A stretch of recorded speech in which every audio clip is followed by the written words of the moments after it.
Hi friends, கருணக்கிழங்கு பொரியல் செய்யலாமா? அது கடாய் வச்சு எண்ணெய் காஞ்சதும் கடுகு போட்டு பொரிஞ்சதும் வெங்காயம் சேர்த்துக்கோங்க.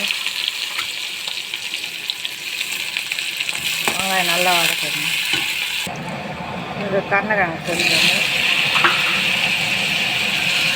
கருணக்கிழங்கு போட்டு நல்லா வதக்கணும். கருணக்கிழங்கு போட்டு நல்லா வதக்கணும்.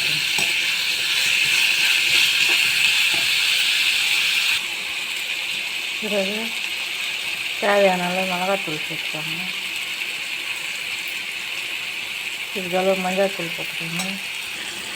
தேவையான அளவு உப்பு போட்டு வதக்கி வச்சுக்கோங்க.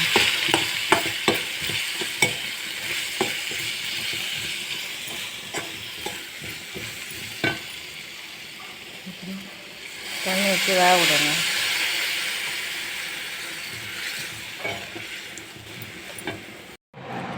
கருணக்கிழங்கு பொரியல் ரெடி ஆயிடுச்சுங்க.